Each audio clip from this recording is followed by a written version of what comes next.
கிறிஸ்துவுக்குள் பிரியமுள்ள சகோதர சகோதரிகளே, பலன் தரும் தேவன் எபிசோட் 1140 கர்த்தரை துதிக்கிறேன், மகிமைப்படுத்துகிறேன். இந்த நாளிலும் சங்கீதம் 119:31 பிற்பகுதி சொல்லுகிறது, கர்த்தாவே என்னை வெட்கத்திற்கு உட்பட பண்ணாதேயும். கர்த்தாவே என்னை வெட்கத்திற்கு உட்பட பண்ணாதேயும். இன்றைக்கு வாழுகின்ற இந்த உலகத்திலே அநேக மனிதர்கள் பிறரை வெட்கப்படுத்தி கொண்டிருக்கிறார்கள். என்னை விட்டால் ஆள் இல்லை என்று சொல்லி தாந்தோன்றித்தனமாக வாழ்ந்து கொண்டிருக்கிறார்கள். வாழுகின்ற காலங்கள் கொஞ்சம்தான். பிறரை வெட்கப்படுத்தி மகிழ்ச்சி அடைந்து கொண்டிருக்கிறார்கள். பிறரை அவமானப்படுத்தி மகிழ்ச்சி அடைந்து கொண்டிருக்கிறார்கள். சங்கீதக்காரன் சொல்லுகிறான், என்னை வெட்கத்திற்கு உட்பட பண்ணாதேயும்.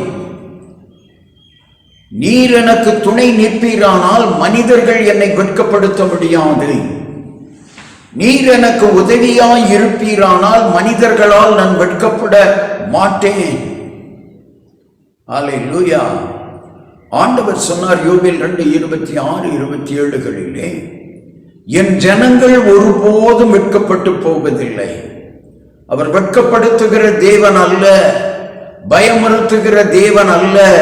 அவர் கையிலே ஆயுதங்கள் இல்லை, அவருடைய கண்களிலே மிரட்டுகிற தொனி இல்லை, முகத்திலே மிரட்டுகிற தொனி இல்லை. அவர் கனிவான தோற்றம் உள்ளவர், இரக்கத்தின் தேவன்.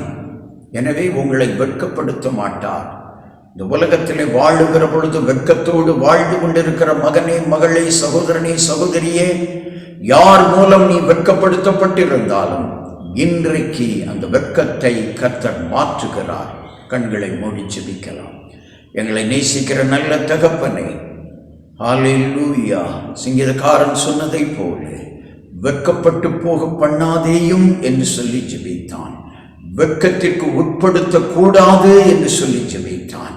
யார் யார் மனிதர்களால், சூழ்நிலைகளால் வெட்கப்பட்டு நிற்கிறீர்களோ, இன்றைக்கு ஆண்டவர் உங்களை தேடி இந்த வார்த்தையை அனுப்புகிறார்.